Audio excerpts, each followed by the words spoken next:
Hello there and welcome back. I got another movie review for you. I know I haven't done this in a while. A few weeks actually.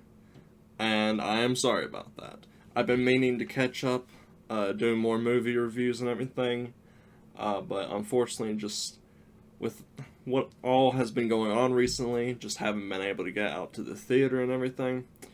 But I finally was able to yesterday. I ended up watching two movies, actually, and by the title, you probably already know what they are.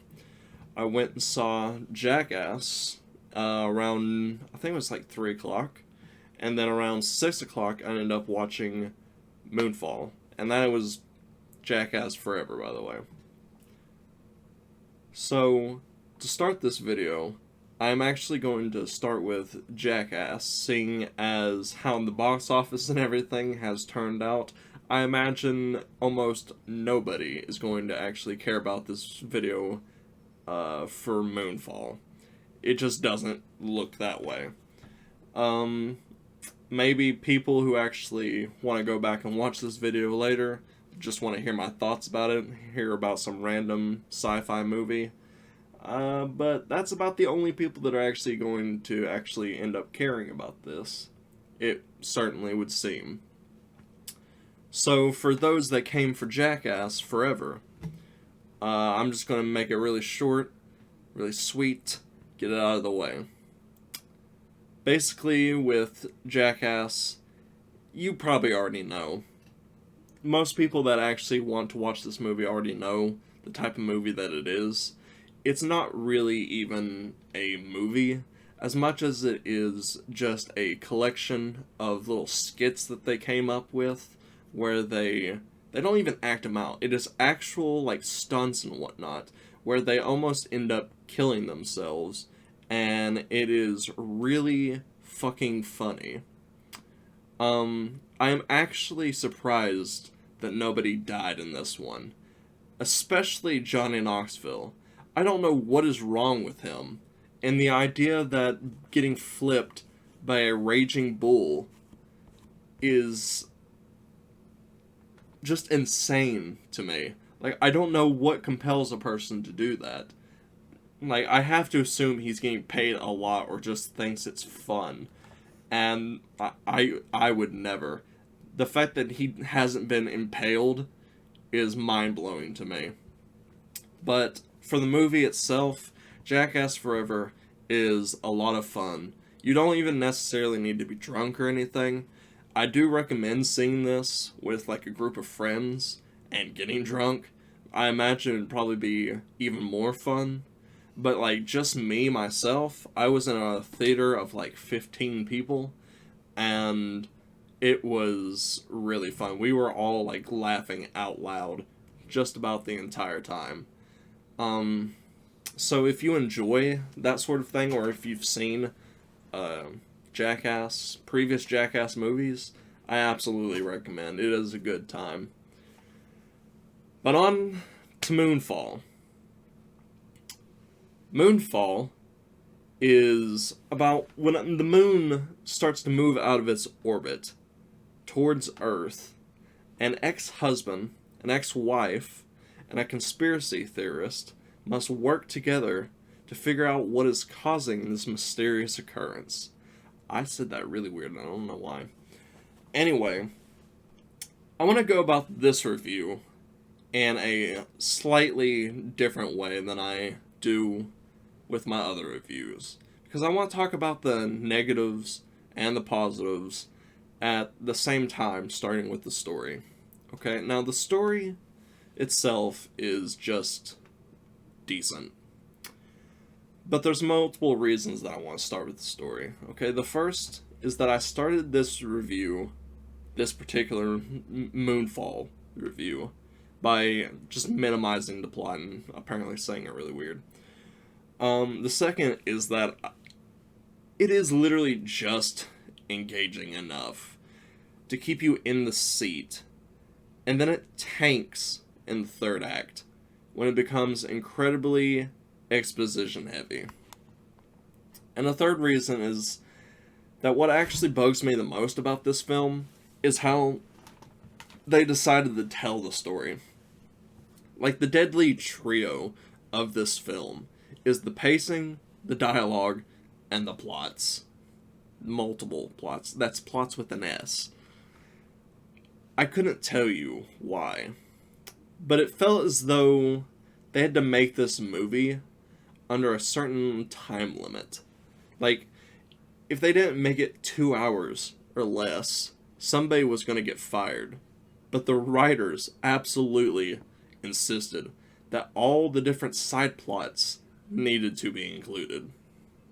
Throughout the entire film, the pacing is like moderately fast, and it doesn't ever really slow down to the point where characters, scenes, and actions by said characters are almost inhuman, except for like the first 3 minutes of the film.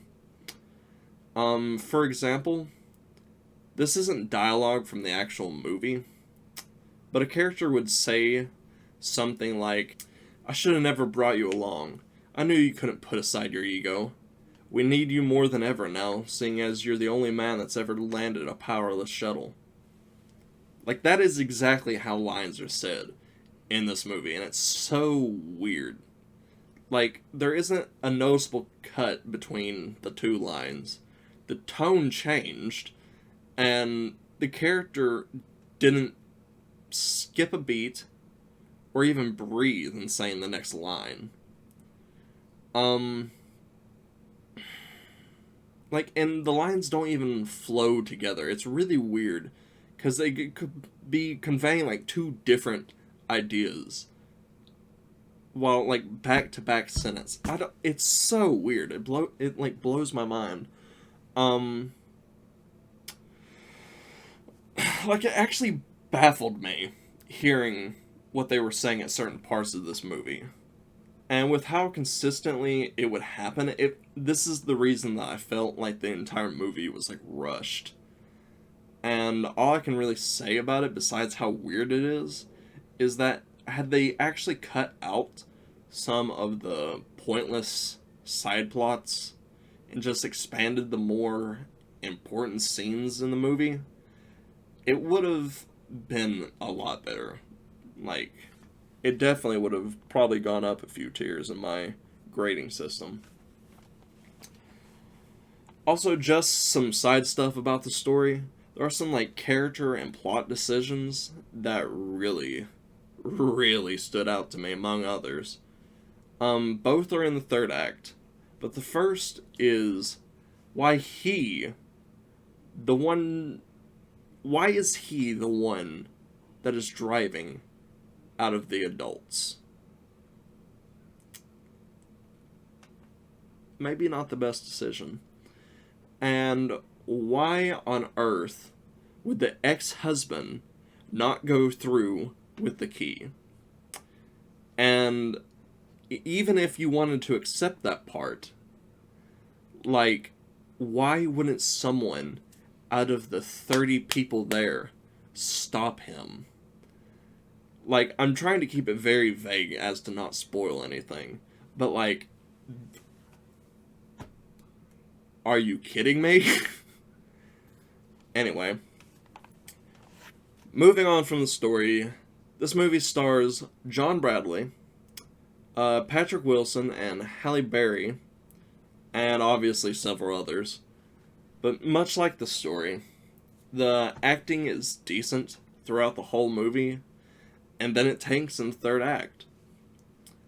Except for the child actors, no one did a job that I thought was, like, particularly poor. It's just the fact that everyone did a okay job with their acting. But once the third act starts, it becomes very clear who is and isn't pulling their weight. I feel like the three main characters really worked together nicely, and John Bradley in particular was definitely charming, although his character was, like, more cliche than the rest. I would like to see him in more movies, and no, I have not seen Game of Thrones, and I do not intend to. Now for the final portion this movie is directed by Roland Emmerich. And this one is going to be extra short because honestly, you could have fooled me just by saying that this movie was a Michael Bay Transformers movie with the CGI and everything. I can't say in what ways because of spoilers, but this honestly feels like the child of a meetup between Halo, Transformers, Christopher Nolan, and a January box office. Although this movie is certainly going to be in the bottom of the alright tier for me, I do think the box office results for this movie at the time of this recording are not really deserved. It actually kind of makes me sad to see how little it's making. But at the same time, I probably won't even remember this movie by the end of the year. So, oh well. I am gonna just repeat what I said to myself, like, as I was leaving the theater, which was, this film isn't really a cure for boredom, as much as it is, like, a treatment for boredom.